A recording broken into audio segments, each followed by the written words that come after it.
നമസ്തേ. ഈ ഒരു ഞായറാഴ്ച ഈ സമയത്ത് ഓൺലൈനിലും നേരെ സദസ്വീകരിക്കുന്ന എല്ലാവർക്കും എൻ്റെ നമസ്കാരം. ഞാനിന്ന് പറയാൻ ഉദ്ദേശിക്കുന്നത് കേരളത്തിലെ പ്രാഥമിക ആരോഗ്യ രംഗത്തെ പറ്റിയാണ്.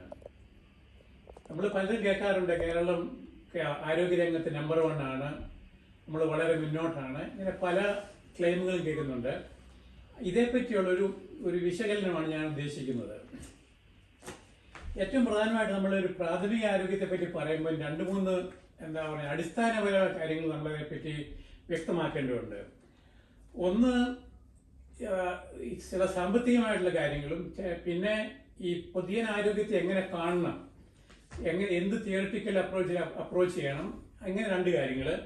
മൂന്നാമത്തത്, ചില പ്രത്യേക രോഗങ്ങൾ, എപ്പിഡമോളജിക്കൽ കോണ്ടെക്സ്റ്റിനെ പറ്റി പറയണം. 4-മത്, ഈ ഡെമോഗ്രാഫിക്, ഈ ഏജിന്റെ കാര്യത്തിലുള്ള ചില പ്രത്യേകത കേരളത്തിലുണ്ട്. ഇങ്ങനെ ചില കാര്യങ്ങളെ പറ്റി പറഞ്ഞെങ്കിൽ നമുക്ക് ഈ പൊതുജനാരോഗ്യത്തെ പറ്റിയുള്ള ഒരു വിശകലനം നടത്താനൊക്കെ ഉള്ളൂ. ആദ്യമായിട്ട് എനിക്ക് പറയാനുള്ളത്, കേരളത്തിലെ ആരോഗ്യരംഗത്തെ ബജറ്റ് എന്ന് പറയുന്നത് കേരള ബജറ്റിന്റെ 6% ആരോഗ്യത്തിന് വേണ്ടി മാറ്റിവെച്ചിരിക്കുന്നത്. ഈ 6%-ൽ 6% തന്നെ മുഴുവൻ ചെലവാക്കണമെന്നില്ല. അത് ബജറ്റ് അലോക്കേറ്റഡ് ആണ് 6% എന്ന് പറയുന്നത്. ഈ പബ്ലിക് ഹെൽത്തിലുള്ള ഒരു തിയറി ഉണ്ട്.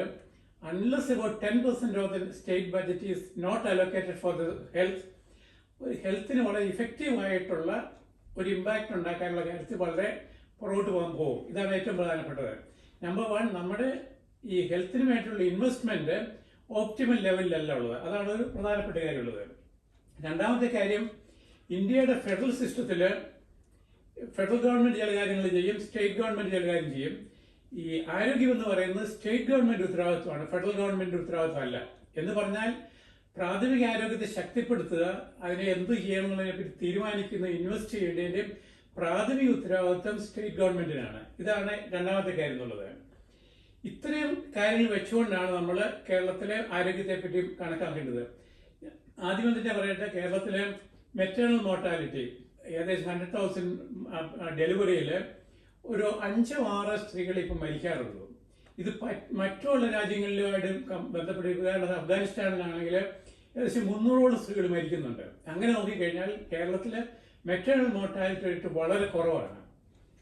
ഇതിന്റെ കാരണം ആരോഗ്യരംഗത്തെ വിജയം കൊണ്ട് മാത്രമല്ല, സ്ത്രീകളുടെ എഡ്യൂക്കേഷൻ, മൊത്തത്തിലുള്ള സോഷ്യോ എക്കണോമിക് സ്റ്റേറ്റസ്, ഹോസ്പിറ്റലിൽ പോകാനുള്ള സാമ്പത്തിക സ്ഥിതി, ഇങ്ങനത്തെ പല കാര്യങ്ങളും ഇതിന് പുറകിലുണ്ട്. പിന്നെ എൻ്റെ ചരിത്രപരമായിട്ടുള്ള മുന്നേറ്റത്തിൽ വന്ന കാര്യങ്ങൾ, ഇങ്ങനെ ചില കാര്യങ്ങളാണ് ഈ എന്തുകൊണ്ടാണ് മെറ്റേണൽ മോർട്ടാലിറ്റി റേറ്റ് കുറഞ്ഞെന്നുള്ളത്.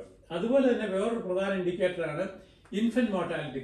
കുട്ടികൾ 1 മാസത്തിനകം അല്ലെങ്കിൽ ഡെലിവറിയുടെ സമയത്ത് മരിക്കുന്നത്, ഇൻഫന്റ് മോർട്ടാലിറ്റിയും കേരളത്തിൽ വളരെ താഴെയാണ്. 1000-ൽ ഏകദേശം 5-6 കുട്ടികളാണ് കേരളത്തിൽ മരിക്കാറുള്ളൂ.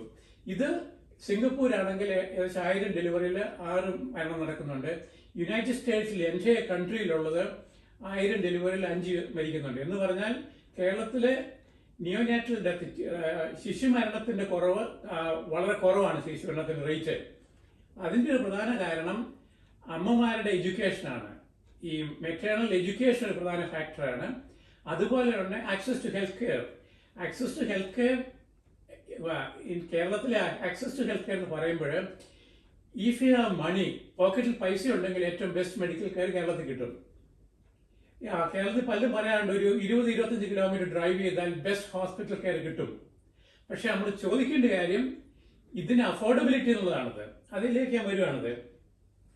ഇതേപ്പറ്റി പറയുമ്പോൾ കേരളത്തിലെ പൊതുജനാരോഗ്യത്തെ മനസ്സിലാക്കണമെങ്കിൽ പല കാര്യങ്ങളും നമുക്ക് ഇടന്നു നോക്കാം. പല തീംസിന് വന്നിട്ടുണ്ട്. ഞാൻ ഇതിനെപ്പറ്റി ഉദ്ദേശിക്കുന്നത് കേരളത്തിലെ സ്ത്രീ ആരോഗ്യത്തെ പറ്റിയുള്ള എന്താണ് സംഭവിക്കുന്നതിനെ പറ്റി കാണുന്നത്. കേരളത്തിലെ സ്ത്രീകളുടെ ഇടയ്ക്ക് 46% ആൾക്കാർ C-സെക്ഷൻ നടത്തും, സിസേറിയൻ സെക്ഷൻ നടത്തിയാണ് ഡെലിവറി നടത്തുന്നത്. ഇത് WHO കണക്കനുസരിച്ച് ഏത് സമൂഹത്തിലും സിസേറിയൻ സെക്ഷൻ 14% കൂടിയാൽ there is something seriously wrong with the health system. എന്ന് പറഞ്ഞാൽ കേരളത്തിൽ 46% സ്ത്രീകൾ സിസേറിയൻ സെക്ഷൻ നടത്താനുള്ള കാരണം ആരോഗ്യപരമായ കാരണങ്ങൾ കൊണ്ടല്ല. അതിന്റെ പുറകിൽ മറ്റു ചില സാമ്പത്തികവും സാമൂഹികപരമായ കാരണങ്ങളുണ്ട്. ഇത് പ്രൈവറ്റ് സെക്ടറിലും പബ്ലിക് സെക്ടറിലും ഒരുപോലെയാണ്. ട്രിവാൻഡ്രത്തെ പറ്റി ഒരുപാട് നടത്തിയിരുന്നു. തിരുവനന്തപുരത്തെ പ്രൈവറ്റ് ഹോസ്പിറ്റലിലും പബ്ലിക് ഹോസ്പിറ്റലിലും ഈ സി സെക്ഷൻ ഏകദേശം 46 മുതൽ 48% വരെയാണത്. ഇതൊരു പ്രധാനമായിട്ട് വരുന്നതാണ്. കേരളത്തിന്റെ ആരോഗ്യത്തെ പറ്റി പറയുമ്പോൾ കേരളത്തിലെ പൊതുജനാരോഗ്യം എത്രമാത്രം സ്ത്രീ വിരുദ്ധതയായി മാറിയിരിക്കുന്നുള്ളതിന്റെ ഒരു ഉദാഹരണമാണിത്. രണ്ടാമത്തെ എനിക്ക് പറയാനുള്ളത്, കേരളത്തിലാണ് ഏറ്റവും കൂടുതൽ ട്യൂബക്ടമി നടക്കുന്നത്. ട്യൂബക്ടമി എന്ന് പറഞ്ഞാൽ റിപ്രൊഡക്റ്റീവ് ഹെൽത്ത് ഏജിലുള്ള സ്ത്രീകളിലെ ഏകദേശം 48% സ്ത്രീകളും അവർ രണ്ടാമത്തെ കുട്ടിക്ക് ശേഷം അവർ ട്യൂബക്ടമി നടത്താറുണ്ട്. ഈ ട്യൂബക്ടമി ഏറ്റവും കൂടുതൽ പ്രാക്ടീസ് ചെയ്യുന്ന ഒരു സംസ്ഥാനം കേരളമാണ്. ഞാൻ ഫാമിലി പ്ലാനിങ് ഇതിനായിട്ട് പറയുന്നതല്ല. പക്ഷെ അതേസമയം കേരളത്തിലുള്ള ഈ കോപ്പറേറ്റീവ് ഡിപ്പോസിറ്റിന്റെ കാര്യത്തിൽ കുറവാണത്. എന്തുകൊണ്ടാണ് സി സെക്ഷൻ വരുന്നതിന് കാരണം അങ്ങനെ ഒരു മെഡിക്കൽ അഡ്വൈസ് ആണ് കൊടുക്കുന്നത്. ബെസ്റ്റ് വേ ടു ഫാമിലി പ്ലാനിങ്ങിന്റെ ഏറ്റവും ബെസ്റ്റ് എഫക്റ്റീവ് എന്ന് പറയുന്നത് പെർമനന്റ് ആയിട്ടുള്ള സർജറിയാണ്, ട്യൂബക്ടമി ആണെന്നുള്ളതാണ്. ശരി, അതിന്റെ വേറൊരു സൈഡുണ്ട്. കേരളത്തിലെ വാസക്ടമി മെയിൽ പെർമനന്റ് കോൺട്രാസെപ്റ്റീവിൽ വരുന്നത് 1.2% താഴെയാണത് പുരുഷന്മാരുടെ ഇൻവോൾവ്മെന്റ് എന്ന് പറയുന്നത്. എന്ന് പറഞ്ഞാൽ കേരളത്തിലെ ഫാമിലി പ്ലാനിങ്ങിന്റെ പ്രധാന ബേർഡൻ വരുന്നത് സ്ത്രീകളുടെ ഇടയ്ക്കാണത്. ഇത് ഒരു മെഡിക്കൽ ഇഷ്യൂ ആയിട്ട് തന്നെ കാണുന്നതുകൊണ്ടാണത്. എന്തുകൊണ്ടാണ് കേരളത്തിൽ പുരുഷന്മാരുടെ ഇൻവോൾവ്മെന്റ് ഫാമിലി പ്ലാനിങ് വരാത്തെന്ന് പറഞ്ഞാൽ അതിന്റെ പിന്നിൽ വളരെ ശക്തമായിട്ടുള്ള സോഷ്യോ എക്കണോമിക് ഫാക്ടേഴ്സ് ഉണ്ട്. അതേപ്പറ്റി നമ്മൾ കാര്യമായിട്ട് ഇപ്പം ചർച്ച പോലും കേൾക്കാറുള്ളത്. പിന്നെ വേറെ നോക്കാനുള്ളത്, നമ്മൾ ഈ നോൺ കമ്മ്യൂണിക്കബിൾ ക്രിട്ടിക്കൽ ഡിസീസ് എന്ന് പറയുന്ന ഡയബറ്റീസ്, കാർഡിയോവാസ്കുലർ ഡിസീസ്, ഇതിലെ ഏറ്റവും കൂടുതൽ പ്രിവലൻസ് ഇന്ത്യയിലുള്ളത് കേരളത്തിലാണ്. അത് കേരളത്തിലെ ഭക്ഷണ സംസ്കാരവും അതുപോലെയുള്ള ഈ ഇൻഫന്റ് ആയിട്ടുള്ള ന്യൂട്രീഷൻ സപ്ലിമെന്റ് കൊടുക്കുന്നതിൽ നിന്നുള്ള അങ്ങനെ പല കാര്യത്തിലൂടെ വരുന്നതാണ്. ഈ ക്രിട്ടിക്കൽ ക്രോണിക് ഡിസീസിനെ പറ്റി സംസാരിക്കുമ്പോൾ നമ്മൾ അറിയേണ്ട കാര്യങ്ങളുണ്ട്. കേരളത്തിലെ പ്രത്യേകിച്ച് മലയാളത്തിൽ പറയുന്നത് അത് ജീവിതശൈലി രോഗങ്ങൾ എന്നാണ് പറയുന്നത്. പലരും അതിനെ സമ്മതിക്കും, ജീവിതശൈലി രോഗങ്ങളാണ് ഈ ക്രിട്ടിക്കൽ കാർഡിയോവാസ്കുലർ ഡിസീസ് വരാനുള്ള കാരണം എന്ന് പറയുന്നത്. പക്ഷേ ഡയബറ്റീസ് എടുത്ത് നോക്കിയാൽ ഡയബറ്റീസിന്റെ കോസ് ആൻഡ് ഇഫക്റ്റിന്റെ എല്ലാ വേരിയബിൾസിനെയും നമ്മൾ ലിസ്റ്റ് ചെയ്താൽ ഏകദേശം 51 വേരിയബിൾസ് ഉണ്ട്. ഈ 51 വേരിയബിൾസ് നമ്മുടെ ഈ സോക്കോൾ ലൈഫ് സ്റ്റൈൽ ഡിസീസ്, എഗെയിൻ ഞാൻ ഒറ്റ വാക്ക് പറഞ്ഞോട്ടെ, ഈ ലൈഫ് സ്റ്റൈൽ എന്ന് പറയുന്നത് എന്താണെന്നുള്ളത് പോലും കൃത്യമായിട്ട് ഡിഫൈൻ ചെയ്തിട്ടില്ല. പലർക്കും ലൈഫ് സ്റ്റൈൽ എന്ന് പറയുന്നത് പല രീതിയിലുള്ളതാണ്. അത് എന്താ, ഭക്ഷണക്രമവും എക്സസൈസും ഈവൻ വസ്ത്രധാരണവും ലൈഫ് സ്റ്റൈലിലേക്ക് വന്നിരിക്കുകയാണ്. ഈ ലൈഫ് സ്റ്റൈൽ എന്ന് പറയുന്നത് ജനറലി ഡിഫൈൻ ചെയ്ത രണ്ട് കാര്യത്തിലാണ്. ഒന്ന്, എന്ത് ഭക്ഷണം കഴിക്കുന്നു, എന്ത് ഫിസിക്കൽ ആക്ടിവിറ്റി നടത്തുന്നു. ഈ കേരളത്തിലെ ഈ രോഗങ്ങളെ ഒന്നിച്ച് കളക്റ്റീവായിട്ട് 5-6 രോഗങ്ങളെ ഒന്നിച്ച് ഈ ലൈഫ് സ്റ്റൈൽ ഡിസീസ് എന്ന് പറയുന്നത് ശരിക്കും പറഞ്ഞാൽ യു ബ്ലെയിം ദ പേഷ്യൻസ്. ഒരു പേഷ്യന്റ് എന്തായ രോഗത്തിൽ വന്നതോ അതിനെ ബ്ലെയിം ചെയ്യുന്ന ഒരു ഫിനോമിനയാണ് ഈ ബ്ലെയിമിംഗ് ദ പേഷ്യൻസ് പറയുന്നത്. ഈ മെഡിക്കൽ സിസ്റ്റത്തിന്റെ ഒരു ഫിനോമിനയാണ്. Again you blame the patient, and also you have to understand that diseases are a product of society, a product of human behavior. അങ്ങനെ വളരെ ഒരു ഫാക്ടേഴ്സ് ഒന്നിച്ചു കൂടിയിട്ടാണ് ഒരു ഡിസീസ് ഉണ്ടാകുന്നത്. അപ്പം ഈ NCD ബേർഡൻ നമ്മൾ നോക്കുമ്പോൾ അതിൻ്റെ ഏറ്റവും പ്രധാനപ്പെട്ട ഒരു കാര്യം ഈ പ്രിവെൻഷൻ ഏരിയയിലുള്ള ഇന്റർവെൻഷൻ കേരളത്തിൽ കുറഞ്ഞിരിക്കുകയാണ്. കേരളത്തിലെ ആരോഗ്യരംഗം എന്ന് പറയുന്നത് ക്യൂറേറ്റീവ്, രോഗം വന്ന് ചികിത്സിക്കുക എന്നുള്ളതാണ്. ഈ ഇൻവെസ്റ്റ്മെന്റിന്റെ പ്രധാനമായിട്ട് പോകുന്നത് ചികിത്സിക്കാനുള്ള ഇൻവെസ്റ്റ്മെന്റ് ആണ്. അതേസമയം പ്രിവെന്റീവ് ആയിട്ടുള്ള ഇന്റർവെൻഷൻ വളരെ ചുരുക്കമേ ഉള്ളൂ. അതിലൊരു പ്രധാന കാരണം എന്ന് പറഞ്ഞാൽ കേരളത്തിലെ ആരോഗ്യരംഗത്തിനെ നമ്മൾ മെഡിക്കലൈസ് എന്ന് പറയും. ആരോഗ്യം എന്നത് മെഡിക്കൽ കണ്ടീഷനാണ്. ആരോഗ്യവും മെഡിസിനും രണ്ടും രണ്ടാണ്. നമ്മൾ ഒരു അനാലജി ഉപയോഗിച്ച് കഴിഞ്ഞാൽ നമ്മളൊരു കാർ വർക്ക്ഷോപ്പിൽ പോകും, വർക്ക്ഷോപ്പിൽ കൊണ്ടുപോയി റിപ്പയർ ചെയ്യാൻ എന്ന് പറഞ്ഞ പോലെ ഹോസ്പിറ്റലിലേക്ക് രോഗിയെ കൊണ്ടുവന്ന് രോഗിയെ റിപ്പയർ ചെയ്യാനായിട്ടാണ്. രോഗം എങ്ങനെ തടയാം എന്നുള്ളത് ഈ ഹോസ്പിറ്റലിന് പുറത്താണ്. എന്ന് പറഞ്ഞാൽ diseases is a business of the hospital, prevention is in the society. ഈ ഫിലോസഫിക്കൽ അണ്ടർസ്റ്റാൻഡിങ് കേരളത്തിലെ ആരോഗ്യനയത്തിന്റെ അതിനെ നയിക്കുന്ന ഒരു ഫിലോസഫി ആയിട്ട് അല്ലെന്നുള്ളതാണത്. Is it all right?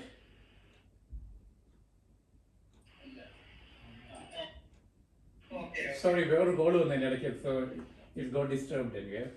So അടുത്തെനിക്ക് പറയാനുള്ളത്, കേരളത്തിലെ രോഗാവസ്ഥ നോക്കുമ്പോൾ ഒന്ന് പ്രൈവറ്റ് സെക്ടറും പബ്ലിക് സെക്ടറുമായിട്ടുള്ള ഒരു വളരെ സീരിയസ് ആയ ഡിവിഷനുണ്ട്.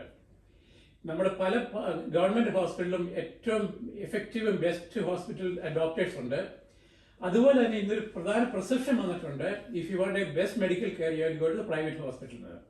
ഈ പബ്ലിക് ഹോസ്പിറ്റലും പ്രൈവറ്റ് ഹോസ്പിറ്റലുമായി ഇക്വേഷൻ നോക്കിക്കഴിഞ്ഞാൽ ഇന്ന് 70% ആൾക്കാരും ഗവൺമെന്റ് ഹോസ്പിറ്റൽ അല്ല പോകുന്നത്, പ്രൈവറ്റ് ഹോസ്പിറ്റലാണ് പോകുന്നത്. എന്തുകൊണ്ടാണ്? സിസ്റ്റമാറ്റിക് ആയിട്ട് ഗവൺമെന്റ് ഇൻവെസ്റ്റ്മെന്റ് പ്രൈവറ്റ് സെക്ടറിലെ പബ്ലിക് സെക്ടറിലെ പ്രൈമറി കെയറിലുള്ള ഇൻവെസ്റ്റ്മെന്റ് കുറഞ്ഞു വരികയാണ്. ഞാൻ പറഞ്ഞല്ലോ ബജറ്റ് ആയ 6% എന്നുള്ളത്. ഇങ്ങനെ സ്റ്റേറ്റിന്റെ പൊതുജനാരോഗ്യ തലത്തിലുള്ള ഇൻവെസ്റ്റ്മെന്റ് കുറഞ്ഞു വരിക ഒഴികെ രോഗികളെ പ്രൈവറ്റ് സെക്ടറിലേക്ക് മാറ്റിവിടുകയാണ്. അങ്ങനത്തെ ഒരു പ്രോസസ്സാണ് വന്നുകൊണ്ടിരിക്കുന്നത്. അതുപോലെ തന്നെ ഇന്ന് കേരളത്തിലെ ഏറ്റവും ശക്തമായിട്ടുള്ള പ്രൈവറ്റ് ഇൻവെസ്റ്റ്മെന്റ് വരുന്നത് ഹോസ്പിറ്റൽ കുത്തകകളിലാണ്. അതുപോലെ തന്നെ കേരളത്തിലെ ഒരു പ്രധാനപ്പെട്ട ഒരു 5 ഹോസ്പിറ്റൽ എടുത്തു കഴിഞ്ഞാൽ ഈ 5 ഹോസ്പിറ്റലും ഷെയർ മാർക്കറ്റിൽ ലിസ്റ്റ് ചെയ്തിരിക്കുന്നതാണത്. അവരുടെ പ്രോഫിറ്റ് നോക്കിക്കഴിഞ്ഞാൽ മൊത്തത്തിൽ ഏകദേശം 50ഓളം ഹോസ്പിറ്റലുകൾ ഷെയർ മാർക്കറ്റ് ലിസ്റ്റ് ചെയ്തിട്ടുണ്ട്. കേരളത്തിലെ 7ഓളം ഹോസ്പിറ്റലുകൾ ലിസ്റ്റ് ചെയ്തിരിക്കുന്നത്. ഇവർ റിട്ടേൺ ഓഫ് ഇൻവെസ്റ്റ്മെന്റ് പറയുന്നത് ചില ഹോസ്പിറ്റലിൽ റിട്ടേൺ ഓഫ് ഇൻവെസ്റ്റ്മെന്റ് 80% ആണ് ഷെയറിൻ്റെത്. നമ്മുടെ ഇന്നത്തെ ഏത് ബാങ്കിൽ ഇൻവെസ്റ്റ് ചെയ്യാൽ 5%, 6% കിട്ടുന്നതാണ്. മാക്സിമം കുറവായ 7%. പക്ഷേ ഹോസ്പിറ്റൽ ഷെയർ എടുത്തു കഴിഞ്ഞാൽ അത് 80% വരെ കിട്ടുന്നുണ്ട്. മൊത്തത്തിൽ ചില ഹോസ്പിറ്റലിൽ 300% വരെ ആയിട്ടുള്ള ചില ഹോസ്പിറ്റലുണ്ട്.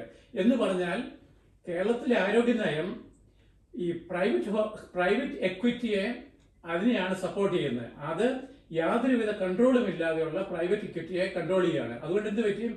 അവര് കാര്യമായിട്ടുള്ള പ്രൊമോഷൻ നടത്തിയാണ് രോഗികളെ പിടിക്കുന്നത്. ഞാൻ വരുന്നത് എൻ്റെ നാടെന്ന് പറയുന്നത് കണ്ണൂർ ജില്ലയിലെ ഇരിട്ടി എന്ന് പറയുന്ന സ്ഥലത്താണ്. ആ ഇരിട്ടിയിൽ 8 പഞ്ചായത്തുകളിലെ കിടത്തി ചികിത്സ ചെയ്യാനുള്ള സൗകര്യമുള്ള ഒരു പഞ്ചായത്ത് മാത്രമാണ്. ഞങ്ങൾ തമാശ പറയാറുണ്ട്, ഇരിട്ടി എന്നുള്ള അഡ്വർടൈസ്മെന്റ് ഇപ്പം 2 കാര്യത്തിനാണ്. ഒന്ന് സ്വർണ്ണക്കടകളുടേത്, 2 ഹോസ്പിറ്റലുകളുടെ. ഇത് തമാശയല്ല, ഇതൊരു യഥാർത്ഥമായിരിക്കുകയാണ്. കേരളത്തിൽ നിന്ന് ഏറ്റവും കൂടുതൽ ഇൻവെസ്റ്റ്മെന്റ് നടക്കുന്നത് സ്വർണ്ണക്കടകളിലും ഹോസ്പിറ്റലുമാണത്. ഈ ഹോസ്പിറ്റലിലെ പ്രൈവറ്റ് സെക്ടറിന്റെ ഇൻവോൾവ്മെന്റ്, ഞാൻ പ്രൈവറ്റ് സെക്ടറിൽ ഹോസ്പിറ്റലിൽ രോഗാരോഗ്യ രംഗത്ത് വരുന്നതിനെതിരായിട്ടില്ല. പക്ഷേ ഈ പ്രൈവറ്റ് ഹോസ്പിറ്റലിന്റെ ഇൻവെസ്റ്റ്മെന്റ് പ്രോഫിറ്റിയറിങ്, അതിന്റെ മലയാളം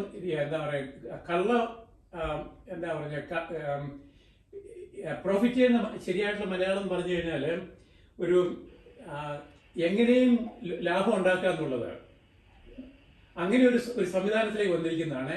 ഇപ്പം പല ഡോക്ടേഴ്സും ഈ ലിസ്റ്റ് ചെയ്തിട്ടുള്ള ഹോസ്പിറ്റലിലെ ഡോക്ടേഴ്സിന് അവർക്ക് ടാർഗറ്റ് കൊടുത്തിട്ടുണ്ട്. ഇത്ര പ്രൊസീജിയർ നടത്തിയിരിക്കണം, ഇത്ര ക്ലിനിക്കൽ ട്രയൽ നടത്തിയിരിക്കണം, ഇത്ര ക്ലിനിക്കൽ പ്രൊസീജിയർ നടത്തിയിരിക്കണം, അതുപോലെ ഇത്ര ഡയഗ്നോസ്റ്റിക് പ്രൊസീജിയർ നടത്തിയിരിക്കണം.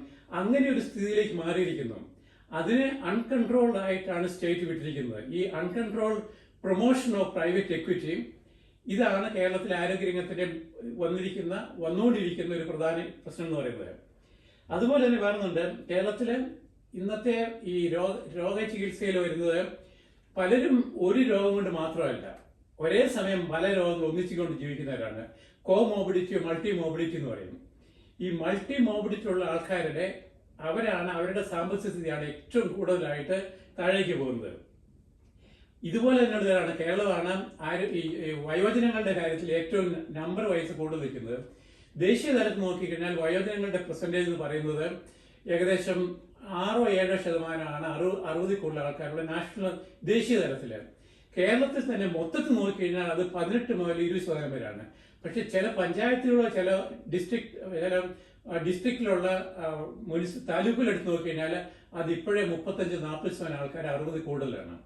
അപ്പൊ ഇപ്പോഴും എമർജ് വന്നുകൊണ്ടിരിക്കുന്ന വയോജനങ്ങളുടെ ആരോഗ്യ പ്രശ്നങ്ങളെ പറ്റിയുള്ള കാഴ്ചപ്പാട് കേരളത്തിൽ അതേപ്പറ്റി കാര്യമായിട്ടുള്ള പ്ലാൻ വന്നിട്ടില്ല.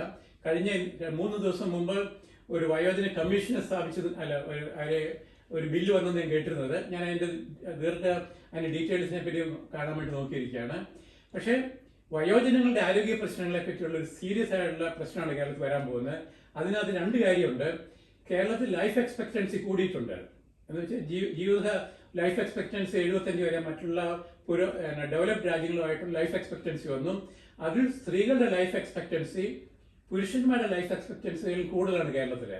പക്ഷേ ഇവരുടെ ലൈഫ് എക്സ്പെക്ടൻസി ലാസ്റ്റ് 5 years എന്ന് പറയുന്നത് അവരുടെ ക്വാളിറ്റി ഓഫ് ലൈഫ് കോംപ്രമൈസ് ചെയ്തു. അതിനുള്ള പ്രധാന കാരണം അതിന്റെ അപ്രോപ്രിയേറ്റ് ജീരിയാട്രിക് കെയർ കിട്ടാത്തതുകൊണ്ടാണ്. ഇന്ന് കേരളത്തിൽ ഏകദേശം 1000-ൽ കൂടുതൽ ഓൾഡ് ഏജ് ഹോംസ് ഉണ്ട്. പക്ഷേ none of the homes are regulated in a legal framework. There is no minimum standards of care.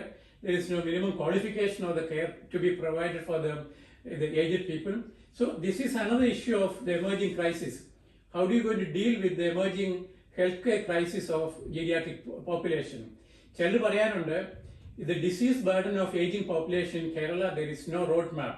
That will be another tsunami. That will be another COVID pandemic-like situation is going to come to Kerala. This is, many people have started talking about it. And അതുപോലെ തന്നെ ഈ privatisation of care വന്നതിനെ പറ്റി കുറച്ചുകൂടെ ഞാൻ explain ചെയ്ത് നോക്കുവാണ്. 60% പേഷ്യൻറ്റും രോഗികളും ഇന്ന് പ്രൈവറ്റ് സെക്ടറിലേക്ക് മാറിക്കഴിഞ്ഞു. 40% പേരെ ഗവൺമെന്റ് ഹോസ്പിറ്റലിൽ പോകുന്നുള്ളൂ. അതിൽ തന്നെ ഈ കോപ്പറേറ്റീവ് ഹോസ്പിറ്റലും ഗവൺമെന്റ് ഹോസ്പിറ്റലുകളുടെ വ്യത്യാസം വളരെ കുറഞ്ഞിരിക്കുകയാണ്. ഈ എൻ്റെ അനാലിസിസിൽ ഈ private cooperative hospital actually they should be considered as A private hospital. Doctors in the cooperative movement, they are not going to much contributing towards reducing the disease burden or a financial burden on the patient. ഈ cooperative society കൊണ്ട് വന്നിരിക്കുന്നു പറഞ്ഞാൽ കേരളത്തിലെ ചില intellectual capacity ഉള്ള political leaders എല്ലാ പാർട്ടികളുടെയും അവർക്ക് കോപ്പറേറ്റീവ് സൊസൈറ്റി ഇല്ലായിരുന്നെങ്കിൽ they must spend the time and effort four improving the government hospital. അപ്പൊ അങ്ങനെയുള്ള ഒരു ചെറിയൊരു ഗ്രൂപ്പിനെ അവരുടെ എനർജിയെ ഈ പ്രൈവറ്റ് കോപ്പറേറ്റീവ് ഹോസ്പിറ്റൽ നടത്താൻ വേണ്ടി മാറ്റി നിർത്തിയിരിക്കുകയാണ്. ഇതിനെപ്പറ്റി കാര്യമായിട്ട് ചിന്തിക്കുകയാണ്. കേരളത്തിലെ കോപ്പറേറ്റീവ് ഹോസ്പിറ്റലിന്റെ കോൺട്രിബ്യൂഷൻ എന്താണെന്നതിനെ പറ്റി ഇതിൽ ഏറ്റവും കൂടുതൽ വേറെന്ന് പറയാനുള്ളത്, ഈ 60% പോപ്പുലേഷൻ പറഞ്ഞാൽ ഔട്ട് ഓഫ് പോക്കറ്റ് എക്സ്പെൻഡിച്ചർ എന്ന് പറഞ്ഞാൽ ഒരു ഹോസ്പിറ്റലിൽ പോകുമ്പം ഡോക്ടറെ കാണുന്ന ഫീസ്, അതുപോലെ തന്നെ യാത്രാക്കൂലി, ഒരു ദിവസം 1-2 ദിവസം പോയത് അവരുടെ ജോലി നഷ്ടപ്പെട്ടത്, ഇങ്ങനെ മൊത്തത്തിലുള്ള ഔട്ട് ഓഫ് പോക്കറ്റ് എക്സ്പെൻഡിച്ചർ അത് ഇന്ത്യയിൽ ഏറ്റവും കൂടുതൽ വരുന്നത് ഒരു സംസ്ഥാനം കേരളമാണ്, ഔട്ട് ഓഫ് പോക്കറ്റ് എക്സ്പെൻഡിച്ചർ എന്ന് പറഞ്ഞാൽ. പക്ഷേ വേറൊന്നുണ്ട്, ഈ ഔട്ട് ഓഫ് പോക്കറ്റ് എക്സ്പെൻഡിച്ചർ ഉള്ളതുകൊണ്ടാണ് കേരളത്തിലെ ആൾക്കാർ നല്ല ട്രീറ്റ്മെന്റ് മേടിക്കാന്ന് പറഞ്ഞു. പക്ഷെ ഈ ഔട്ട് ഓഫ് പോക്കറ്റ് എക്സ്പെൻഡിച്ചറിന്റെ ഒരു പ്രധാന സോഴ്സ് എന്ന് പറഞ്ഞാൽ റെമിറ്റൻസ് എക്കോണമിയാണ്. ഈ റെമിറ്റൻസ് എക്കോണമിയാണ് കേരളത്തിലെ പ്രൈവറ്റ് ഹോസ്പിറ്റലിനെ സഹായിച്ചു നിർത്തുന്ന ഒരു പ്രധാന ഘടകം. അത് എത്രയാണെന്നതിനെ പറ്റി കാര്യമായിട്ടുള്ള പഠനങ്ങളോ അതിനെപ്പറ്റിയുള്ള ഡേറ്റ നമ്മുടെ അടുത്തില്ലെന്നുള്ളതാണ്. പിന്നെ വേറൊന്നുള്ളത്, ഈ നമ്മളിപ്പോൾ അടുത്ത കാലത്ത് കാണാം, ഇത് സോ ആൻഡ് സോ ഒരു 40 ലക്ഷം രൂപ വേണം, അവരുടെ കിഡ്നി മാറ്റി വെക്കണം, അല്ലെങ്കിൽ ഒരു പ്രധാനം ഉണ്ട്, അതുകൊണ്ട് നാട്ടുകാർ സഹായിക്കണം. ഇങ്ങനത്തെയുള്ള ഒരു അഡ്വർടൈസ്മെന്റ് നമ്മളിപ്പോൾ വളരെ റെഗുലർ ആയിട്ട് ദിവസം അറ്റ്ലീസ്റ്റ് 1-2 കാണാറുണ്ട്. ഈ ഫിനോമിനയുടെ ഇത് അവർ പറയുന്ന കാര്യങ്ങൾ മിക്കവാറും ഗവൺമെന്റ് ഹോസ്പിറ്റലിൽ ട്രീറ്റ് ചെയ്യാൻ പറ്റുന്നതാണോ, അല്ലെങ്കിൽ എന്തുകൊണ്ടാണ് ഈ ഗവൺമെന്റ് ഹോസ്പിറ്റൽ പ്രൈവറ്റ് ഹോസ്പിറ്റലിൽ പോയി ഈ 40 ലക്ഷം മുടക്കേണ്ടി വരുന്നത്? ഇതേപ്പറ്റിയുള്ള ഒരു ചർച്ച ഒരു പൊതുജന തലത്തിൽ വളരെ തീരെയായിട്ട് നടക്കുന്നില്ല. ഞാൻ പറഞ്ഞതാണ്, ഈ കറ്റാസ്ട്രോഫിക് ഹെൽത്ത് എക്സ്പെൻഡിച്ചർ വരുന്നതുകൊണ്ട് പോപ്പറായിട്ടുള്ള കേരളത്തിലെ ആൾക്കാർ പോപ്പർ ആകാനുള്ള ഒരു പ്രധാന കാരണം ഹെൽത്ത് എക്സ്പെൻഡിച്ചറാണ്. ഇത് middle class, lower middle class ആൾക്കാരാണ് പ്രധാനമായിട്ട് ബാധിക്കുന്നത്. പിന്നെ വേറൊന്നും ആലോചിക്കേണ്ടത്, കേരളത്തിലെ delivery almost completely privatised. 80% of delivery is taking place in private hospital. ഇത് നിങ്ങളുടെ ആർക്കെങ്കിലും അനുഭവം ഉണ്ടെങ്കിൽ നിങ്ങൾ ആലോചിച്ച് നോക്കാം. നിങ്ങളുടെ മകളോ അല്ലെങ്കിൽ ഡോക്ടറിലോ അല്ലെങ്കിൽ നിങ്ങളുടെ സിസ്റ്റേഴ്സ് ആരെങ്കിലും ഉണ്ടെങ്കിൽ അവരുടെ ഡെലിവറി നടന്നത് എവിടെയാണ്? പ്രൈവറ്റ് ഹോസ്പിറ്റലാണ്. പ്രൈവറ്റ് ഹോസ്പിറ്റൽ നടക്കുന്നത് മാത്രമല്ല, ഒരു ഡെലിവറിയുടെ കോസ്റ്റ് എന്ന് പറയുന്നത് മിനിമം 1 ലക്ഷം രൂപയാണത്. ഇതാണ് കേരളത്തിലെ ആരോഗ്യരംഗത്തിന്റെ ഏറ്റവും പ്രധാനപ്പെട്ട ഒരു സിംറ്റം കാണേണ്ടത്. എന്തുകൊണ്ടാണ് സ്ത്രീകൾ ഗവൺമെന്റ് ഹോസ്പിറ്റലിൽ നിന്ന് പ്രൈവറ്റ് ഹോസ്പിറ്റലിൽ പോകുന്നത്? ഒന്ന്, റെസ്പെക്ട്ഫുൾ മെറ്റേണിറ്റി കെയർ, അത് ഗവൺമെന്റ് ഹോസ്പിറ്റലിൽ നടക്കുന്നില്ല. എങ്ങനെ നടക്കുന്നില്ലെന്ന് ചോദിച്ചാൽ, ഒന്ന്, ഈ സ്ത്രീകളുടെ പ്രസവിക്കാൻ വരുന്ന സ്ത്രീകളുടെ ഏറ്റവും പ്രധാനപ്പെട്ട ഒരു സപ്പോർട്ട് എന്ന് പറയുന്നത് മിഡ്വൈഫ്സ് ആണ്. അവരുടെ സംശയങ്ങൾ, അവരുടെ പേടി, ഇതൊക്കെ തീർത്തു കൊടുക്കുന്ന ഒരു പ്രധാന ഘടകം, പൊതുജന ആരോഗ്യരംഗത്തെ ഒരു പ്രധാന ഘടകമാണ് മിഡ്വൈഫ്സ് എന്ന് പറയുന്നത്. കേരളത്തിൽ മിഡ്വൈഫ്സിന്റെ അപ്പോയിന്റ്മെന്റ് ഫ്രീസ് ചെയ്തിരിക്കുകയാണത്. ഇങ്ങനെയാണ് പ്രൈവറ്റ് സെക്ടറിൽ നിന്നുള്ള സ്ത്രീകളെ, ഗവൺമെന്റ് സെക്ടറിൽ നിന്ന് സ്ത്രീകളെ എങ്ങനെയെങ്കിലും പൈസ ഉണ്ടാക്കി പ്രൈവറ്റ് ഹോസ്പിറ്റലിൽ പോകാന്നുള്ളത് ആ സ്ഥിതിവിശേഷം വന്നിരിക്കുന്നത്. ചുരുക്കത്തില് ജീവനിൽ കൊതിയുള്ള ഏത് സ്ത്രീയും ഗവൺമെന്റ് ഹോസ്പിറ്റലിൽ പോകാൻ മടിച്ചു നിൽക്കും. ഞാനൊരു ഒറ്റ ഇൻഡിക്കേറ്റർ പറയാം. ഈ കേരളത്തിലെ സ്ത്രീകളുടെ പ്രിഫേർഡ് പ്ലേസ് ഓഫ് ഡെലിവറി എന്നാണ് ഗവൺമെന്റ് ഹോസ്പിറ്റലിൽ പറയുന്നു, അന്ന് നമുക്ക് ജെന്യൂൻ ആയിട്ട് പറയാം കേരള ഇസ് നമ്പർ 1. നമ്മളൊരു സർവേ നടത്തുവാണ് സ്ത്രീകളുടെ പ്രഗ്നന്റ് ആയിട്ടുള്ള മദേഴ്സിന്റെ ഇടയ്ക്ക് ഏതാണ് നിങ്ങളുടെ preferred place of delivery, government hospital or private hospital. 100% അവർ പറയും if you have money I prefer to go to the private hospital. അവർ പ്രതീക്ഷിക്കുന്നത് എന്താണ്?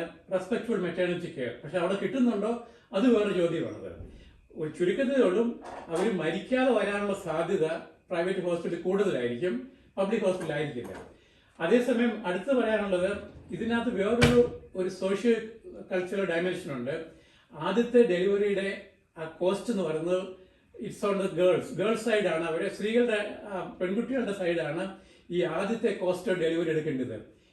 ഇതൊരു പ്രധാന സോഷ്യൽ കോൺഫ്ലിക്റ്റും ഫാമിലി കോൺഫ്ലിക്റ്റിന്റെ ഒരു പ്രധാന കാര്യമാണ്. അത് രണ്ടാമത്തെ കുട്ടി വരുമ്പോഴത്തേക്കും ആ കുട്ടിയുടെയും എക്സ്പെൻസസ് ആര് വഹിക്കണം എന്നുള്ളത്.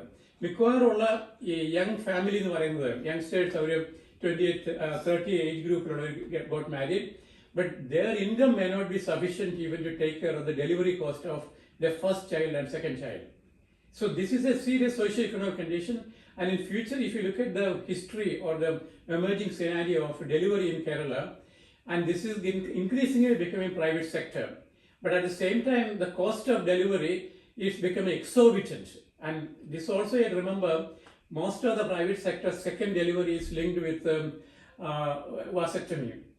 So this is the linkages. They actively induce early delivery. Then at the last time, it may not be okay to have a natural delivery. So they have to go for the cesarean delivery. So this is the way the bill is increasing. The second cesarean, first cesarean, then second cesarean, definitely they have to go for the cesarean delivery. Then they propose the possibility of a surgical intervention for the permanent contraceptive. So this is the linkages. And also there's interesting study about the day and date of delivery. Most of the cesarean section is happening on the Friday evenings, both private sector and the public sector. This study is from the Trivandrum. And when we enquired about qualitatively, most of the OB/GYN doctors, they don't want to be disturbed or they're on holiday, Saturday, Sunday, they don't want to be disturbed. So they'll make sure that all the delivery is taking place on Saturday. So this is another interesting thing about, if you look at the Nashatram Nokuanagile, this is induced Nashatra. Anyway, I'm not getting into that detail. And also health inequity. Health inequity population level inequity, geographical inequity.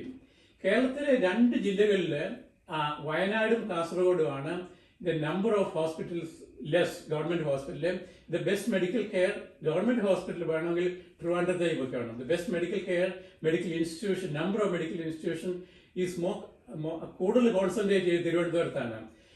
പക്ഷേ north Kerala വരുമ്പോൾ 3 ഡിസ്ട്രിക്റ്റില്, കാസർഗോഡ്, കണ്ണൂർ, വയനാട്, ഈ 3 ഡിസ്ട്രിക്റ്റിലെ മൊത്തത്തിലുള്ള number of doctors, number of doctor and പേഷ്യന്റുമായിട്ടുള്ള ഈ റിലേഷൻഷിപ്പിന്റെ കാര്യത്തിലും വളരെ കാര്യമായ രീതിയിലുള്ള വ്യത്യാസമുണ്ട്. ഹെൽത്ത് ഇൻക്വിറ്റിയിലുള്ള ജിയോഗ്രഫിക്കൽ ഇൻക്വിറ്റിയും കൊച്ചു കേരളത്തിൽ തന്നെ ആൾക്കാരിടയ്ക്കുള്ള ഇൻക്വിറ്റി എന്നുള്ളത്.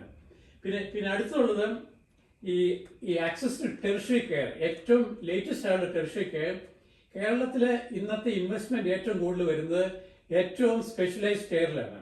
ഈ സ്പെഷ്യലൈസ്ഡ് കെയറിൽ ഇൻവെസ്റ്റ്മെന്റ് എന്ന് പറഞ്ഞാൽ you are something to show. ഒരു ഹോസ്പിറ്റലിൽ നല്ലൊരു ബിൽഡിംഗ് കാണിക്കാൻ വെക്കും, പക്ഷെ primary care investment you have nothing to show. It has come through preventive intervention. Preventive intervention, you have nothing show in material terms. So this is the one reason many of the political leaders are happy to invest in the infrastructure in taluka level, district hospital, and also the specialized hospital, because they have something to show. But the prevention, you have nothing to show, so they are reluctant to invest in that. And another important thing is that ഈ ആരോഗ്യരംഗത്താണ് ഏറ്റവും പ്രധാനപ്പെട്ട ഡേറ്റയുടെ ആവശ്യം വരുന്നത്. ഉദാഹരണത്തിന് കേരളത്തിൽ എത്ര വയോജനങ്ങളുണ്ട്, ഇതേപ്പറ്റി ഉള്ള പഠനങ്ങൾ ഇന്ത്യയിൽ ഈ ഹെൽത്ത് റിലേറ്റഡുള്ള ഡേറ്റ 2 പ്രധാന ഡേറ്റ സെറ്റാണുള്ളത്. ഒന്ന് സെൻസസ് ഡേറ്റയും രണ്ടാമത്തെ NHFS national family and health survey എന്ന് പറയുന്നത്. കഴിഞ്ഞ 10 വർഷമായിട്ട് ഈ 2 സർവേ നടത്തിയിട്ടില്ല. പക്ഷെ അതേസമയം ഈ ഡേറ്റ പോവർട്ടിയെ കൗണ്ടർ ചെയ്യാൻ വേണ്ടിയിട്ടുള്ള സ്റ്റേറ്റ് ലെവൽ ഇന്റർവെൻഷൻ വരുന്നില്ല. കേരളത്തിൽ ആകെയുള്ള ഡേറ്റ കളക്ഷൻ്റെ ഏറ്റവും പ്രധാനപ്പെട്ട ഏജൻസി എന്ന് പറയുന്നത് ആശാ വർക്കേഴ്സാണ്. അവരുടെ അഡീഷണൽ ജോബ് എന്ന് പറയുന്നത് ആശാ വർക്കേഴ്സിന്റെ ഈ ഡേറ്റ കളക്ഷൻ എന്ന് പറയുന്നത്. കേരളത്തിൽ അതുപോലെ തന്നെ നമ്മൾ നോക്കുമ്പോൾ കേരളത്തിലെ കിടത്തി ചികിത്സിക്കാനുള്ള സൗകര്യം ഏകദേശം 100ഓളം പഞ്ചായത്തുകളിൽ കിടത്തി ചികിത്സിക്കാൻ സൗകര്യമില്ല. ഈ കിടത്തി ചികിത്സിക്കാൻ സൗകര്യമില്ലാത്ത ഏറ്റവും പ്രധാന കാരണം എന്ന് പറഞ്ഞാൽ ഈ 9 to 5 സമയത്താണ് OPD ഉള്ളത് ഗവൺമെന്റ് സെക്ടറിൽ. ഏതെങ്കിലും രോഗമോ ആക്സിഡന്റോ ആ സമയത്തിന് പുറത്തു കഴിഞ്ഞാൽ ഒരു വൈകിട്ടോ അല്ലെങ്കിൽ രാത്രിയോ അല്ലെങ്കിൽ രാവിലെ ആണെങ്കിൽ അത് പ്രൈവറ്റ് സെക്ടറിൽ പോയേ ഒക്കെയുള്ളൂ. ഇങ്ങനെയാണ് ഈ പബ്ലിക് സെക്ടർ പ്രൈവറ്റ് സെക്ടറിലെ ഇൻവെസ്റ്റ്മെന്റിന്റെ എങ്ങനെയാണ് ഗവൺമെന്റ് പുഷ് ചെയ്യുന്നതിനെ പറ്റി. ഇനി ഏറ്റവും ഒരു കാര്യം പറയാനുള്ളത്, കേരളത്തിലെ നമ്മൾ പറയാറുണ്ട് കേരളത്തിലെ പഞ്ചായത്തുകൾ പ്രാഥമിക ആരോഗ്യ രംഗത്തേക്കുള്ള ഇടപെടലിനെ പറ്റി. കേരളത്തിലെ ചില പഞ്ചായത്തുകളിൽ അവർ ഡെന്റൽ കെയർ പോലും കൊടുക്കാനുള്ള സാഹചര്യം ഉണ്ടാക്കിയിട്ടുണ്ട്, പഞ്ചായത്തിൽ നിന്നുള്ള വിഹിതം കൊടുത്തുകൊണ്ട് തന്നെ. പക്ഷെ ഇതൊരു കുറച്ച് മാസം മുമ്പ് കേരളത്തിലെ പഞ്ചായത്ത് ഡിപ്പാർട്ട്മെന്റ് ഒരു സർക്കുലർ ഗവൺമെന്റ് ഓർഡർ ഇറക്കിയിട്ടുണ്ട്. ഓരോ പഞ്ചായത്തും പൊതുജനാരോഗ്യ രംഗത്തേക്ക് ആകെ ചെയ്യാൻ പാടുള്ളത് ഒരു ഡോക്ടറെ അപ്പോയിന്റ് ചെയ്യുക മാത്രമാണ്. അവർ അപ്പോയിന്റ് ചെയ്തിട്ടുള്ള lab technician, nurses, diagnostic support, അതുപോലെയുള്ള ഡെന്റൽ കെയർ ഇതെല്ലാം നിർത്തലാക്കാനായിട്ടാണ് ആവശ്യപ്പെട്ടിരിക്കുന്നത്. ഇതേപ്പറ്റി എൻ്റെ അസസ്മെന്റിൽ ഈ വഴിക്ക് ഒരു 2500 പേരുടെ ജോലി പോകാൻ പോവുകയാണ് ഈ പുതിയ പഞ്ചായത്ത് ഡിപ്പാർട്ട്മെന്റിന്റെ ഈ ഗവൺമെന്റ് ഓർഡർ വന്നുകൊണ്ട്. ആ ഓർഡറിന്റെ ഒരു കോപ്പി എൻ്റെ അടുത്തുണ്ട്. അപ്പൊ കോപ്പി ഞാൻ വായിച്ചപ്പോൾ എനിക്ക് മനസ്സിലായത് ഈ ഗവൺമെന്റിന്റെ ധനവിയോഗത്തില് ആരോഗ്യവകുപ്പാണ് ആരോഗ്യവകുപ്പിന്റെ കാര്യങ്ങളെ പറ്റി ഇൻവെസ്റ്റ് ചെയ്യേണ്ടത്, അല്ലാതെ പഞ്ചായത്ത് വകുപ്പല്ല പഞ്ചായത്തിലേക്കുള്ള ആരോഗ്യത്തെ പറ്റി ഇൻവെസ്റ്റ് ചെയ്യേണ്ടതെന്നുള്ളത്. ഇതൊരു വളരെ സീരിയസ് ആയിട്ടുള്ള കോൺട്രഡിക്ഷൻ ആണ്. പഞ്ചായത്തുകളെ അവരുടെ പഞ്ചായത്തിലെ ആരോഗ്യത്തെ പറ്റി സംസാരിക്കാനും അതേപ്പറ്റി പ്ലാൻ ചെയ്യാനും അത് ഇൻവെസ്റ്റ് ചെയ്യാനുള്ള ഉത്തരവാദിത്വം ഗവൺമെന്റ് കൊടുത്തിരിക്കണം. ഇല്ലെങ്കിൽ ഇതും ഒരു പ്രാഥമിക ആരോഗ്യ രംഗത്തിന്റെ തകർച്ചയിലേക്ക് പോകുന്ന കാര്യമാണത്. എനിക്കിത് പറഞ്ഞു നിർത്താനുള്ളത് എന്താ പറയണ്ടേ, ഈ എമേർജിംഗ് ചലഞ്ചസ്. ഒന്ന്, എന്താണ് വയോജനങ്ങളുടെ ഇത്, അതുപോലെ ഈ ക്രോണിക് ഡിസീസ് വരുന്നു, അതുപോലെ emerging and newly emerging and existing critical disease. ഇതിനെ മോണിറ്റർ ചെയ്യാനും ഇതിനെ ഇൻവെസ്റ്റ് ചെയ്യാനുള്ള ഒരു സമഗ്രമായ പരിപാടിയില്ല. ആ സമഗ്രമായ പരിപാടി പോലെ ഒരു തെറ്റായ ഒരു വാക്കിന്റെ പേരിലാണ് എന്താ പറഞ്ഞ ഈ ജീവിതശൈലി രോഗങ്ങൾ എന്ന് പറഞ്ഞാണ് ഈ നോൺ ക്രോണിക്കൽ അഞ്ച് ഡിസീസിനെ ഒന്നിച്ചടിച്ചിരിക്കുന്നത്. അത് തന്നെ രോഗികളെ ഒരു ബ്ലെയിം ചെയ്യുന്ന പരിപാടിയാണ്. അതാണ് കേരള സർക്കാരിന്റെ ഔദ്യോഗികമായിട്ടുള്ള നയരേഖയിൽ എഴുതിയിരിക്കുന്നത്. ജീവിതശൈലി രോഗങ്ങൾക്കുള്ള ഇന്റർവെൻഷൻ എന്ന് പറയുന്നത് അത് തന്നെ ഏറ്റവും തെറ്റായ രീതിയാണ്. പിന്നെ അടുത്ത ഏറ്റവും കൺക്ലൂഡായിട്ട് പറയാൻ രണ്ടു കാര്യങ്ങൾ. ഒന്നുള്ളത്, ആരോഗ്യം എന്നുള്ളത് ലോകത്തെമ്പാടും ഒരു ബേസിക് ഹ്യൂമൻ റൈറ്റ് ആയിട്ട് അംഗീകരിച്ചിട്ടുണ്ട്. പക്ഷെ കേരളത്തിലെ ഒരു നയരേഖകളിലും ഇതിനെ അംഗീകരിച്ചിട്ടില്ല. കേരളത്തിൽ അടുത്ത കാലത്ത് ഒരു ബില്ല് വന്നു, ആരോഗ്യ ബില്ല്. ആ ആരോഗ്യ ബില്ലിന്റെ ആദ്യത്തെ കരട് രേഖയിൽ health is a human right ഉണ്ടായിരുന്നു. ഇന്ന് ആ വന്നിരിക്കുന്ന രേഖയിൽ human right, health is human right എന്ന വാക്ക് പോലും മാറ്റിയിരിക്കുകയാണ്. ഞാൻ ആദ്യം കണ്ടപ്പം ഞാനൊരു വേർഡ് സെർച്ച് നടത്തി നോക്കി ഹ്യൂമൻ റൈറ്റിനെ പറ്റിയുള്ള എന്താണ് പറഞ്ഞിരിക്കുന്നത് അറിയാൻ. അപ്പൊ ഏറ്റവും ലേറ്റസ്റ്റ് ആയിട്ടുള്ള ബില്ലില് health is a human right എന്നുള്ള ആ കൺസെപ്റ്റ് തന്നെ മാറ്റിക്കളഞ്ഞിരിക്കുകയാണത്. ഇനി കൺക്ലൂഡിംഗ് ആയിട്ടൊരു കാര്യം പറയാനുള്ളത്, നമ്മൾ പലപ്പോഴും കേൾക്കുന്ന ഒരു കാര്യമാണ് Kerala is number 1. Of course Kerala is number 1. നമ്മൾ കമ്പയർ ചെയ്യുമ്പോൾ കേരളവും ബീഹാറുമായിട്ട് കമ്പയർ ചെയ്താൽ അതിനൊരു യാതൊരു ഗുണവുമില്ല. നമുക്ക് പറയാം നമ്മൾ യു ബെറ്റർ ദാൻ ബീഹാർ. അങ്ങനെ പറഞ്ഞുകൊണ്ട് ഒരു ഓപ്പറേഷൻ ലെവലിലും പ്രാക്ടിക്കൽ ലെവലിലും നമുക്ക് എന്ത് ഗുണമുണ്ടാകുന്നതിനെ പറ്റി ആലോചിക്കേണ്ട കാര്യമായിട്ടുണ്ട്.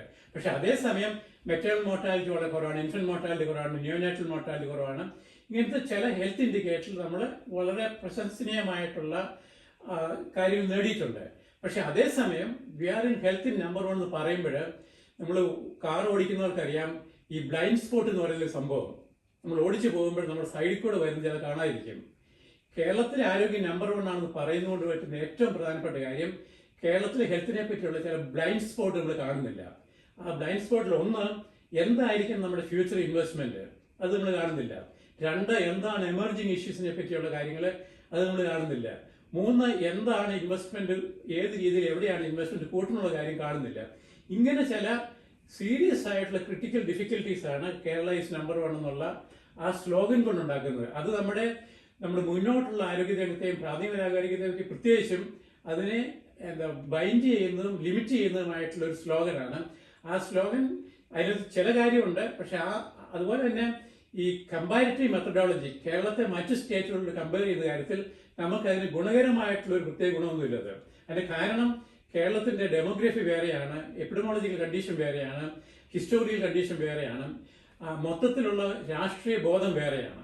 ഇങ്ങനെയുള്ള ഒരു സ്റ്റേറ്റിനെ മറ്റുള്ള സ്റ്റേറ്റ് ആയിട്ട് കമ്പയർ ചെയ്യുന്ന കാര്യത്തിൽ അതൊരു പൊങ്ങച്ചം പറയാമെന്ന് മാത്രം, അല്ലാതെ പ്രായോഗിക തലത്തിൽ നമുക്ക് പ്രധാനമായിട്ടുള്ള ഒരു ഗുണമില്ലെന്നുള്ളതാണ്. ഇനി കൺക്ലൂഷൻ നമുക്ക് എന്ത് ചെയ്യാൻ സാധിക്കുന്നുള്ളതാണ്. ഒന്ന്, കേരളത്തിലെ ആരോഗ്യത്തെ പറ്റിയുള്ള ചർച്ച മുഴുവൻ കൺട്രോൾ ചെയ്യുന്ന മെഡിക്കൽ ഫ്രറ്റേണിറ്റിയാണ്. ആരാണ് കേരളത്തിലെ ആരോഗ്യത്തെ പറ്റി ആധികാരികമായിട്ട് സാധാരണ പറയുന്നത്? അവരെ ആധികാരികത വരുത്തുന്നത് ഒരു മെഡിക്കലി ട്രെയിൻഡ് പ്രൊഫഷണൽസ് ആണ്. ഞാനത് പറഞ്ഞിരുന്നു. ഈ ആരോഗ്യത്തെ പറ്റി രണ്ടു തരത്തിൽ കാണാറുണ്ട്. ഒന്ന് ഒരു ബയോമെഡിക്കൽ മോഡൽസ് ഓഫ് ഹെൽത്ത് എന്ന് പറയുന്നതും, രണ്ടാമത്തെ social structural ecological understanding of health എന്ന് പറയുന്നതാണ്. കേരളത്തിലെ ആരോഗ്യ നയവും ആരോഗ്യത്തെ പറ്റിയുള്ള ചർച്ചയും ഡോമിനേറ്റ് ചെയ്യുന്നത് health is A medical phenomena എന്നുള്ള രീതിയിലാണത്. അതിൽ നിന്നുള്ള മാറ്റം വരുത്താനുള്ള ഒരു ചർച്ചയും അതേപ്പറ്റിയുള്ള കൺസെപ്റ്റുവൽ ആൻഡ് തിയറിറ്റിക്കൽ ഫൗണ്ടേഷനെ പറ്റിയുള്ള ഒരു ഡീപ്പായിട്ടുള്ള അനാലിസിസ് നടത്താനുള്ള ഉത്തരവാദിത്വം അതാണ് അതിനെപ്പറ്റി ശാന്തിക്ക് അവിടെ നോക്കാവുന്ന ഒരു കാര്യം എന്നുള്ളത്. രണ്ടാമത്തത്, കേരളത്തിന്റെ തനതായിട്ടുള്ള ഡേറ്റ, കേരളത്തിലെ എത്ര എന്താ പറയണ്ടേ ഈ എൽഡർലി പോപ്പുലേഷൻ ഉണ്ട്, ഇത് പഞ്ചായത്ത് തലത്തിൽ നമുക്ക് വേണ്ടത്, നാഷണൽ തലത്തിലല്ല. നാഷണൽ തലത്തിൽ വെച്ച് അതിന് അനാലിസിസ് നടത്താൻ പറ്റത്തില്ല. അതുപോലെ തന്നെ നമ്മളിപ്പം കേരളത്തിലെ ഈ കുട്ടികളുടെ രജിസ്ട്രേഷൻ നടത്തുന്നത് പഞ്ചായത്തുകളിലല്ല. അത് ഏറ്റവും രസമുള്ള കാര്യം. അതിന്റെ ആദ്യം നടത്തിയ ഏത് ഹോസ്പിറ്റലാണ് ഡെലിവറി നടന്നത് അവിടെയാണത്. അപ്പം പഞ്ചായത്ത് പോലും എത്ര പുതിയ ഡെലിവറി നടന്ന ആദ്യം അറിയുന്ന ആശാ വർക്കേഴ്സാണ്. അപ്പൊ ഇങ്ങനെയുള്ള ചില ഡേറ്റ തലത്തിലുള്ളത്. പിന്നെ ഏറ്റവും കേരളത്തിൽ ഞാൻ വേർന്ന് പറയാനുള്ളത്, പുതുതായിട്ട് വരുന്ന രോഗങ്ങളെ പറ്റി, എമർജിങ് ആൻഡ് ക്രിട്ടിക്കൽ രോഗങ്ങളെ പറ്റിയുള്ള എങ്ങനെ അതിനെ മോണിറ്റർ ചെയ്യാനുള്ള ഒരു ഇൻസ്റ്റിറ്റ്യൂഷണൽ മെക്കാനിസം കേരളത്തിൽ, ഒരു ഏജൻസി, കേരള ഡിപ്പാർട്ട്മെന്റ് നോക്കുന്നുണ്ട്. പക്ഷെ ആ ഡിപ്പാർട്ട്മെന്റ് ഡേറ്റ പലപ്പോഴും ഒരു പൊതുജന രംഗത്തിലേക്ക് അനലിറ്റിക്കൽ ലെവലിലേക്കുള്ള ആക്സസിബിൾ ഇല്ലെന്നുള്ളതാണ്. കേരളത്തിൽ യഥാർത്ഥത്തിലുള്ള പൊതുജന ആരോഗ്യത്തെ പറ്റിയുള്ള അനലൈസ് ചെയ്യാനുള്ള ഡേറ്റ വളരെ കൺട്രോൾ ആയിട്ടാണ് റിലീസ് ചെയ്തിരിക്കുന്നത്.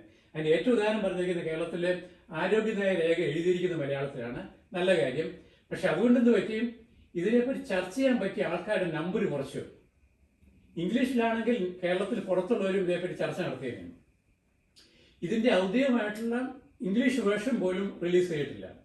ഇതൊരു വളരെ ലഘുവായിട്ട്, കാരണം ഞാനതിനെപ്പറ്റി വായിച്ചപ്പോഴാണ് അതിന്റെ ഒരു സാധാരണ ഒരു റിപ്പോർട്ട് എങ്ങനെ പൊതുജന സമക്ഷത്തിൽ വെക്കണം എന്നുള്ള മിനിമം കേർട്ടസി പോലും ഇല്ലാതെയാണ്, ഒരു ഇൻട്രഡക്ഷൻ ഇല്ല, അതിന്റെ ഇൻഡെക്സ് ഇല്ല, അതിന്റെ ടേബിൾ ഓഫ് കണ്ടന്റ് അങ്ങനെ പോലും ഇല്ലാത്ത ഒരു രേഖയായിട്ടാണ് ആരോഗ്യനയ രേഖ വെച്ചിരിക്കുന്നത്. ഇത് കാണിച്ചിരിക്കുന്നത് ആരോഗ്യനയത്തോടുള്ള പൊതുവേ ഉള്ളൊരു അവഗണനയുടെ കാര്യമായിട്ടുണ്ട്. ഒന്ന്, അതുകൊണ്ട് ചെയ്യാൻ പറ്റുന്നത് കേരളത്തിലെ ആരോഗ്യ നയത്തെ പറ്റിയുള്ള വിശദമായിട്ടുള്ള ചർച്ചകൾ, ശാന്തിഗ്രാം പോലുള്ള ഏജൻസികൾ അതിനെപ്പറ്റിയുള്ള ചർച്ചകൾ കൂടുതൽ ഇടപെടുക, അതിനെപ്പറ്റി പ്രൊമോട്ട് ചെയ്യുക എന്നുള്ളതാണ്. മൂന്ന്, അടുത്ത ഏറ്റവും പ്രധാനമായിട്ട് പറയാനുള്ളത് ആരോഗ്യരംഗത്തെ പറ്റിയുള്ള അനലിറ്റിക്കൽ കപ്പാസിറ്റിയും ഈ നോൺ മെഡിക്കൽ ലേമെന്റ് അടുത്ത് കൂടുതലായിട്ട് ഉണ്ടായിരിക്കുക എന്നുള്ളതാണ്. ഇത്രയും കാര്യങ്ങൾ എനിക്ക് ചുരുക്കമായിട്ട് പറയാനുള്ളത്. ഈ മൊത്തത്തില് ശരിയാണ്, കേരളം നമ്പർ 1 ആണ്, 1 or 2 കാര്യത്തില്. പിന്നെ ഏറ്റവും പറയാനുള്ളത്, ഈ ആരോഗ്യരംഗത്തെ അനലൈസ് ചെയ്യാൻ വേണ്ടി WHO 100 ഇൻഡിക്കേറ്റേഴ്സ് എന്ന് വെച്ചിരിക്കുന്നത്, 100 ഇൻഡിക്കേറ്റേഴ്സ് ഫോർ അനലൈസിങ് ഹെൽത്ത് എന്ന് പറഞ്ഞാണ്. അതുപോലെ സുസ്ഥിര വികസനത്തിന്റെ ഫ്രെയിംവർക്കില് 50 ഇൻഡിക്കേറ്റേഴ്സ് ഹെൽത്തിനുമായിട്ട് ഡയറക്റ്റ് ആയിട്ടുള്ളതാണ്. ഈ 100ഉം ഈ 50ഉം ഓവർലാപ്പ് ചെയ്യുന്നതാണ്. ഈ WHOയുടെ 100 ഇൻഡിക്കേറ്റേഴ്സിനെ 25ന്റെ ആയിട്ടുള്ള 4 സെക്ഷനായിട്ട് തിരിച്ചിരിക്കുന്നത്. ഇതില് ആദ്യത്തെ 25 പറഞ്ഞ ഡെവലപ്മെന്റ് റിലേറ്റഡ് ഹെൽത്ത് ഇൻഡിക്കേറ്റേഴ്സ്, അതിലൊരു 10 indicators Kerala is doing very well. പക്ഷെ അതേസമയം മറ്റുള്ള ഈ health system related indicators Keralam വളരെ പുറകിലാണ്. ഉദാഹരണത്തിന് ക്രിട്ടിക്കൽ ഡിസീസിന്റെ കാര്യത്തിൽ, അതുപോലെ ഇൻസ്റ്റിറ്റ്യൂഷണൽ ബിൽഡിങ്ങിന്റെ കാര്യത്തിൽ കേരളം വളരെ പുറകോട്ടാണ്. പ്രാഥമിക ആരോഗ്യരംഗത്ത് ഇൻവെസ്റ്റ് ചെയ്യേണ്ട കാര്യത്തിൽ കേരളം പുറകോട്ടാണ്. ചില കാര്യങ്ങൾ വി ആർ ഡൂയിങ് ബെറ്റർ, ചില കാര്യങ്ങൾ we are doing very very weak. And also if you don't address this issues, കേരളത്തിന്റെ എന്തെല്ലാം തനിമ ആരോഗ്യരംഗത്ത് വന്നിരുന്നു, എന്തെല്ലാം മുന്നോട്ടം വന്നിരുന്നു, ഇതിനെയൊക്കെ നള്ളിഫൈ കൊണ്ട് നമ്മൾ കേരളം പുറകോട്ട് പോകാനുള്ള ഒരു സ്ഥിതിയിലേക്കാണ് കേരളത്തിന്റെ പൊതുജന ആരോഗ്യം മാറിക്കൊണ്ടിരിക്കുന്നത്. ഐ എം സോറി, എനിക്കൊരു എന്താ പറയുക, കേരളം നമ്പർ 1 ആണെന്ന് പറയാൻ എനിക്ക് ആഗ്രഹമുണ്ടായിരുന്നു. പക്ഷേ അതിനെ ചലഞ്ച് ചെയ്യേണ്ട കാര്യത്തിലേക്ക് വന്നിരിക്കുന്നു. അതിലെനിക്ക് സങ്കടമുണ്ട്. പക്ഷേ ദാറ്റ്സ് റിയാലിറ്റി. ഇത്രയും പറഞ്ഞുകൊണ്ട് ഞാൻ നിർത്തുന്നു. നമസ്തേ.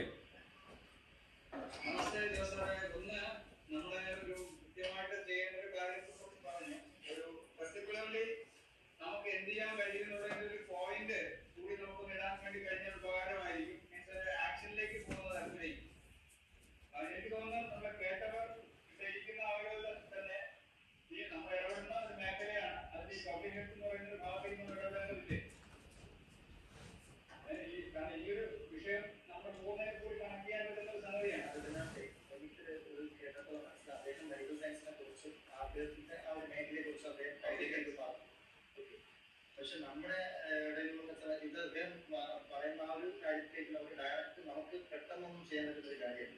അത് ഡോക്ടേഴ്സിനാണ് ആദ്യം ചെയ്യാൻ അല്ലേ? അവിടെ വളരെ ചർച്ചയ്ക്ക് വരാം. ഒന്ന് പിന്നെ ആ ഒരു സന്ദേഹം വേണ്ട. അദ്ദേഹം പറഞ്ഞൊരു കൺസെപ്റ്റസ് ഒന്നുമില്ല. നമുക്കൊരു 1.5 പോയി പീതാംബര സാറിന്റെ ഒരു കൃഷിയുടെ ഒരു ഭാഗം പറഞ്ഞ് അവസാനിപ്പിക്കാൻ കഴിയും. കാരണം അല്ലെങ്കിൽ ഓൺലൈൻ ഒരു പ്രസന്റേഷൻ നമുക്ക് അവസാനിപ്പിക്കാം. പീതാംബര സാർ നമസ്കാരം. ഞാനൊന്ന് പറഞ്ഞോട്ടെ, ഒരു മിനിറ്റ് സോറി. ആരോഗ്യവും മെഡിസിനും രണ്ടും രണ്ടാണ്.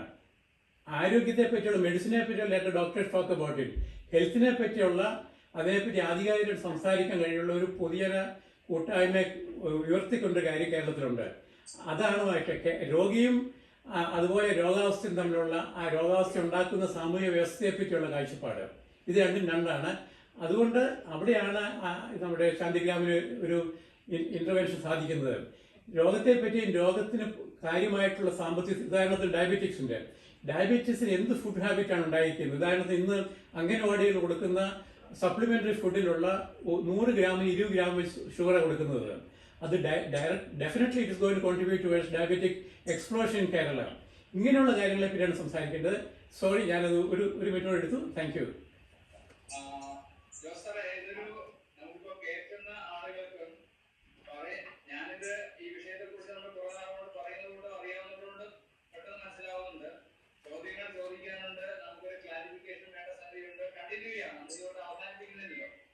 അപ്പോൾ ഒരു കൃത്യമായിട്ട് ശാന്തിഗ്രാം ഇന്റർവെൻ ചെയ്യേണ്ട ഭാഗം തീർച്ചയായും ഞാൻ മനസ്സിലാക്കുന്നുണ്ട്, നമ്മൾ ഉൾക്കൊള്ളുന്നുണ്ട്. വിജയകുമാർ സാർ അത്യാവശ്യം വേണ്ടുന്ന ആളുകൾ കൂടെ ഉണ്ട്. അപ്പൊ തീർച്ചയായും നമുക്കൊരു തീരുമാനം എടുക്കാം. പീതാംബര സാറിനെ